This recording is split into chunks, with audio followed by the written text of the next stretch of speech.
Congressman Walter Jones has joined me live in the studio this morning. Always great to see the Congressman. How are you, Henry, sir? thank you very much. It's been a long time, and a whole heck of a lot has happened since I've seen you. Yeah, you guys just took your recess up in Congress.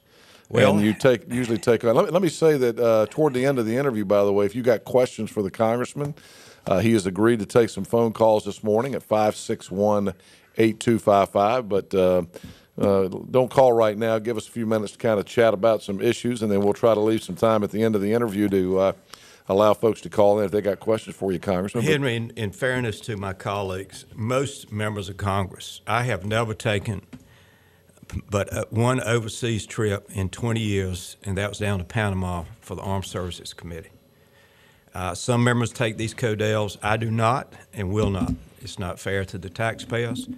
If we're going to take 4 weeks out or 5 weeks out, we need to be back in the district. We need to travel the district. We need to listen to the frustration of the people, and they're very frustrated. And I know that, and I see that, and I listen to the people. I try to take in their thoughts, their suggestions, and let that help me make my decisions. And I think most members do travel their district. I really do. Where's GK this time?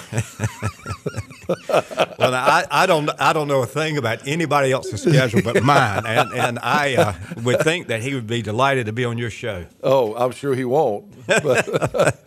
But you know, it is interesting because a lot of these folks actually do. These Congress folks, they actually take this August recess, use taxpayer money, and travel abroad on a nice vacation, and call it foreign policy research and stuff like that, which has just been absurd over the years. I can't believe we still let them get away with it. Well, Henry, I have for the last two sessions been able to get into the department. We call it the National Defense Authorization Act. That's from the Armed Services Committee, which I serve on.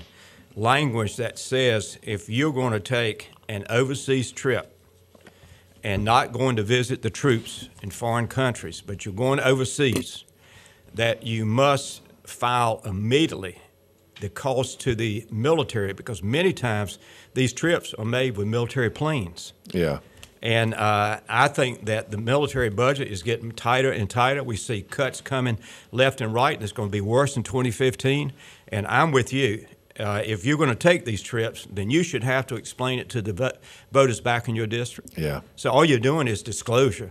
But Exactly. Disclosure is kind of like our weather. It's raining all the time, and they don't want disclosure. Congressman Walter Jones live in the studio. The big news, of course, right now at the federal level is what's happening with Israel, and you know that conflict between Palestine and Israel just I don't think will ever go away. But what's your view on what the United States role in that should be? Right now, we're not doing anything. Well, I have thought for a long time that if there's going to be any peace accord forged, it would probably have to come from the Middle East, but also from Europe. And I think that we can certainly take certain type of action that would hopefully move toward some type of agreement. But in the short term, I don't think there's going to be anything but what we see in the papers and you report on your TV show. And I just don't think, because right now the hatred is so deep. And I can't help but say it, when we went into Iraq unnecessarily, that created a lot of anti-America. When Obama went into Libya, bombed Libya, of course got Benghazi out of that, it seems like we need to let some of these, or encourage maybe I should say, some of these other countries, such as some of the Middle East and especially Europe, and be with them in a partnership, but not take the lead all the time, because it's just like recently, I did not vote for it, but there's $250 million to go for the Iron Dome in Israel. I've been telling my friends, listen, you don't think these terrorists have internet? You don't think these terrorists have Blackberries? I mean, it's just as soon as it passes, they hear it. Here goes America again. Here goes America again, going to their friend Israel. I believe in Israel's right to defend itself, and we should support their right to defend themselves. But we need to be an honest broker in this thing if we're going to ever see any resolution. It won't happen in my lifetime, but it might your grandson's. I don't know. It hadn't happened in how many years? 1,000 years. So, well, with the weapons systems that everybody has access to now, we better keep trying. Yeah. There are, you and I were just talking about this before you came in. Once again, more spending bills and more debt, and I know that's something that's always on your mind. And you had some frustrations in this particular session of Congress again because they're voting to increase the debt some more. Henry, let me give this example to answer to your statement. About 4 or 5 weeks ago, we passed 4 what they call tax extenders, tax credits that were in, and we're going to extend them. Okay, let me give examples. H.R. 4718 to amend the Internal Revenue Service Code to modify and make permanent bonus depreciation, would add $287 billion to the debt over 10 years. H.R. 4719, the American Gives More Act, would add $16.1 billion to the debt over 10 years. H.R. 3393, the Student and Family Tax Simplification Act, would add $96.5 billion to the debt over 10 years. H.R. 4935, the Child Tax Credit Improvement Act, would add $115 billion over the next 10 years. That's a total of $515 billion to the national debt over the next 10 years. It's not paid for. In this session? It happened a month ago, these tax extenders. And I voted no. I was one of a few Republicans to vote no, because I just don't know how we keep going down this road.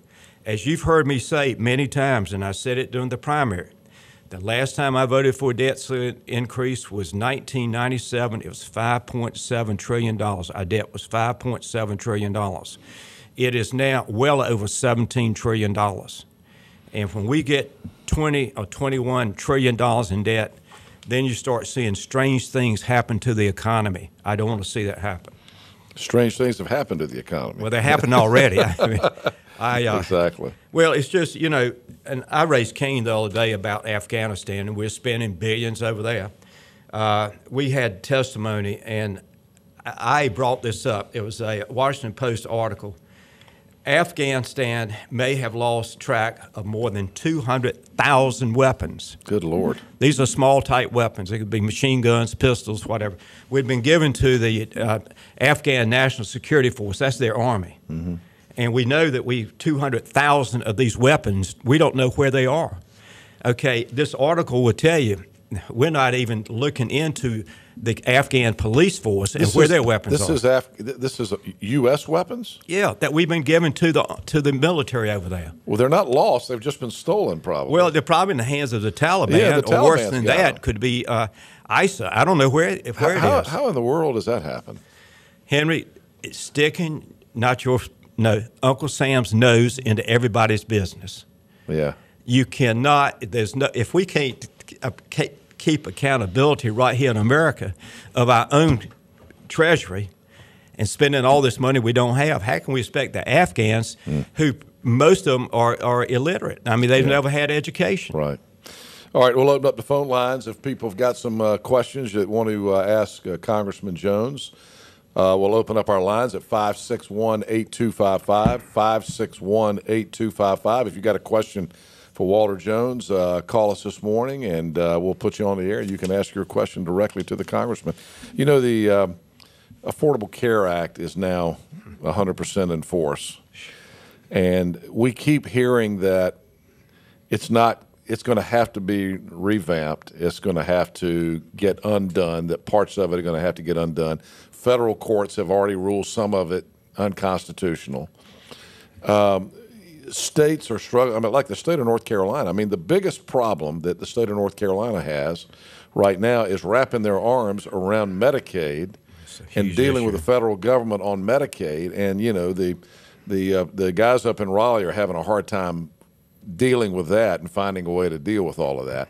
What's your view of where we are now with Obamacare? Is any of it likely to get rebooted? And I would use the word repeal, but they don't like that word. But the reworked is the replaced word. is what we like to say. Yeah. Right.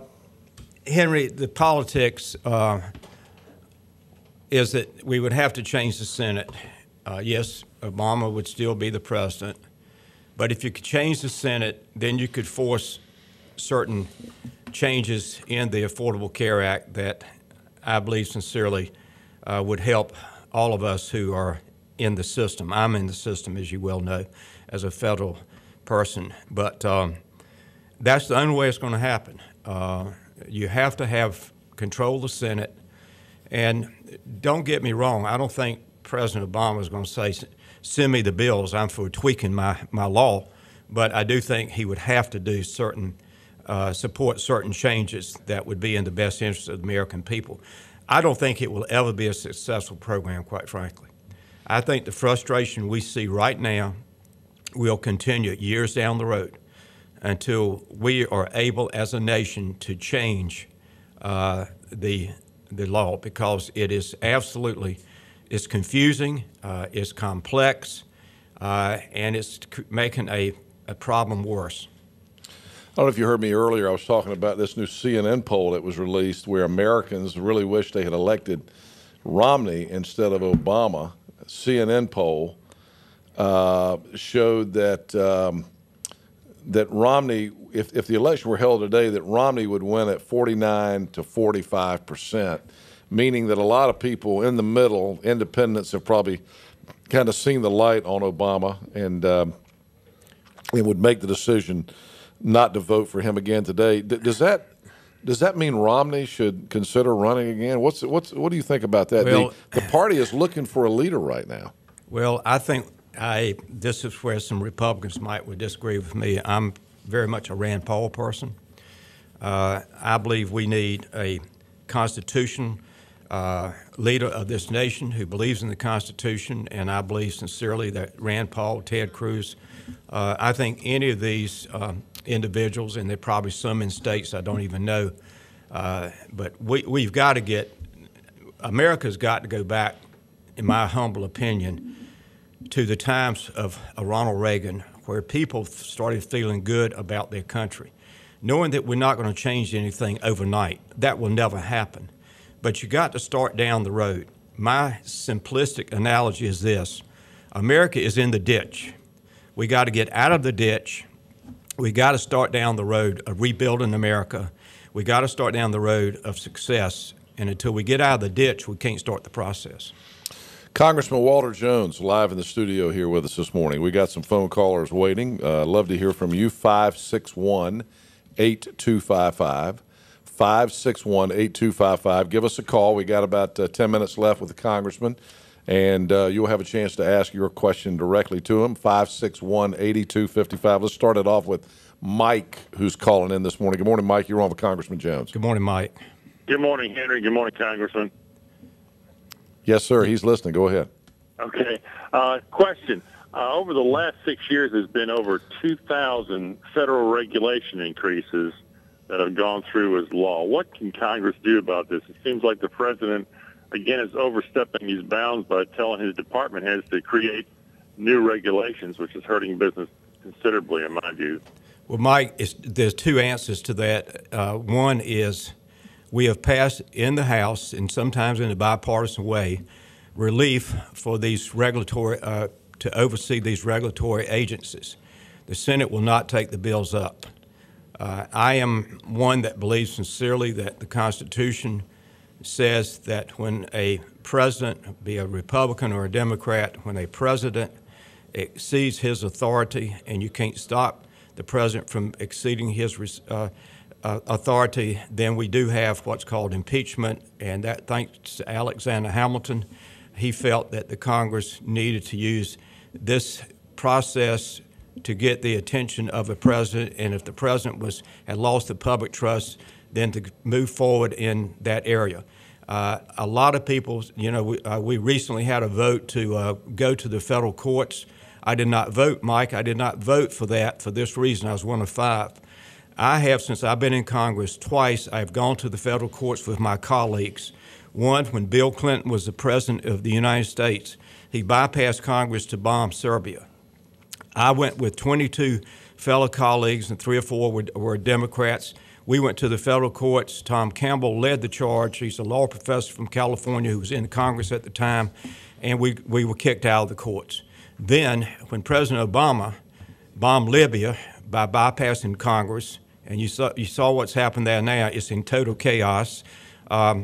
We went to the federal courts. Jonathan Turley is a constitutional law professor at George Washington University. Dennis Kucinich and I had lunch with Jonathan Turley to talk about a lawsuit to go to the federal courts. Ron Paul joined us, Tim Johnson joined us, and 2 other Democrats in addition to Dennis Kucinich. We held a news conference in front of the federal court in Washington, D.C. Turley said, I think we got a pretty good shot to get this through the court system, and George Washington University will pay for it. Okay, we did not get very far in the courts. My problem with what my party is trying to do to sue will cost the taxpayers between $2 and $3 million. Use the Constitution. That's what it's there for. Okay, thank you, Congressman. All right, Mike. Thank you, Mike. Thank you for that call. 561-8255 if you've got a question for Congressman Jones. 561-8255. Rare opportunity to ask your congressman a question if you've got any questions. And Congressman, you and I were talking a minute ago. You tell the story, if you don't mind, about the folks that are coming to visit you today. This is an interesting story. Henry, I've been noted in Washington of being a defender for the V-22 helicopter crash. We're about to get that completed after 14 years. Then Major Wyrick, a Marine lawyer who was chastised by the commandant. Very involved story. This family, the Buckley family, their son, along with 2 other Marines, was shot and killed by friendly forces intentionally in Afghanistan. And the Buckley family has contacted their member of Congress, Peter King, the 2 senators from New York, and trying to get the Marine Corps to give them all the facts as to the death of their son. They have called me last week and said, we would like to come to North Carolina and bring our attorney and sit down with you, and I'm going to give them 2 solid hours starting at 1 o'clock today. To me, when a child dies serving our country, then the family has every right to know every aspect, especially when it is the country we're trying to help and people are told are our friends, and our friends turn the weapons on us and kill 3 Marines. You say it was friendly fire. Right. But you say it was intentional. Well, no, I misstated that. Yeah. It was blue on green or green on blue, whichever the call is. The police chief in this area of Afghanistan supposedly knew about the forthcoming attack, and this young man, and that's one of the questions, is the age of the young man. He should be tried as an adult. And the whole thing is, I've looked at this case very carefully, and the whole thing is the Marine Corps will not give them the answers when and it's a lawyer helping them when they ask the questions. And I just think that's unacceptable, and I look forward to meeting the family. I don't know if I can help them or not, but I can certainly listen to them. There are strict laws, I know, and regulations and policies that the military has when something like that happens. But sometimes it creates an environment where people don't get the information that they want. And what do they normally come back to you and they'll say, I know this is not the first time you've dipped into one of these. I mean, no. I remember the gentleman who was accused of murder in Iraq. What was his name? The guy, he ran for Congress down around Wilmington. What's his name? Doggone. Ilario Pantano. Yeah, Pantano. Yeah. And you were heavily involved in getting him exonerated. Well, but the Marine Corps probably doesn't like to see you coming on these things, right? Because they like to keep that stuff under wraps sometimes. I think they know that if it's about right and wrong, then I am a dog on the bone because I want to do what's right. And I will tell you that when a family has lost a loved one, and in this case a son, killed by the people we were trying to help, if they have questions, I don't think there's any reason the Marine Corps, again, they have legal advisors coming down with them. I don't think the Marine Corps should deny them any information that they ask under any circumstances. Yeah. I really don't. Yeah. We are always trying to protect. It's kind of like, sending jobs overseas. We deny the American people a good paying job so we can pay the Chinese 90 cents an hour. I'm tired of that. I want the American people to demand their right. And in this case, their right is to know the circumstances of their son and two of his Marine fellows being shot and killed. Last call, if you want to get in, a phone call to Congressman Jones, 561-8255, 561-8255. You mentioned Rand Paul, and I know you're very close to Ron Paul. He came in and did an appearance for you here in Eastern North Carolina a few years ago. I got to meet him, and delightful man. The question right now is, can a Rand Paul win the general election, right? I mean, there's a chance he could win the primary. But the question is, could he win a general election? And that's kind of the dilemma that the Republican Party finds itself in, is finding someone far enough right to that will that make the Republican base happy, but someone that can come back to the middle in a general election and win. Do you think Rand Paul can do that? Henry, I think Rand Paul's problem would be the primary, not the general election. Well, you're probably right. I really believe that the establishment would try to keep him off the ticket. Rand Paul is a different personality than his father, very much like his father, but a different personality.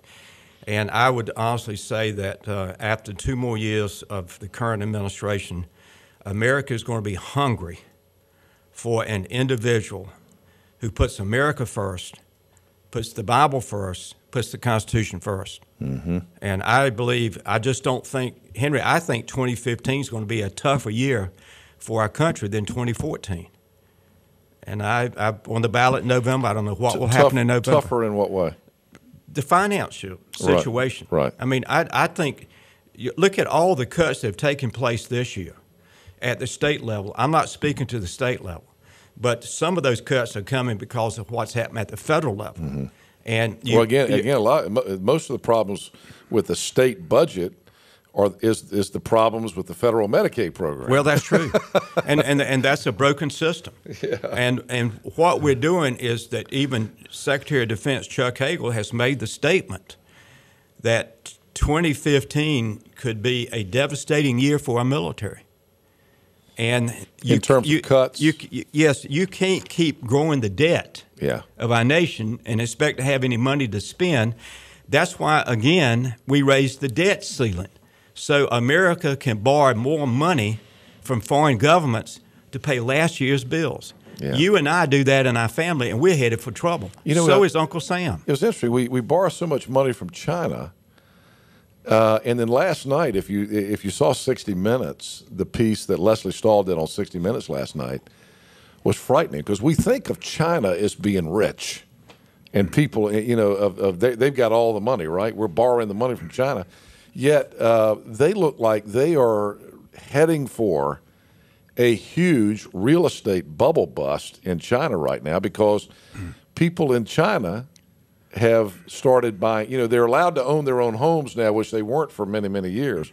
But now they've gone and they've invested in real estate, and there are these huge cities that have cropped up in rice fields in China, but nobody lives in them because they've overbuilt all these apartment complexes. And when I say apartment complexes, I'm not talking about apartment complex like you'd see in Greenville. I'm talking about a high-rise, like you might see in some of the Middle Eastern countries that are oil rich. You know what I'm saying? And they've got all these literally empty cities sitting there that nobody's occupying. And so at some point, there's got to be a real estate bust in China, right? Well, Henry, if that bust comes, then that's going to impact China's ability to buy our debt. And if nobody buys our debt, then we're going to be collapsing a lot sooner than I think. Yeah. That's what's going to happen. I think that was kind of the underlying message last night in the 60 Minutes piece. Everybody thinks that, we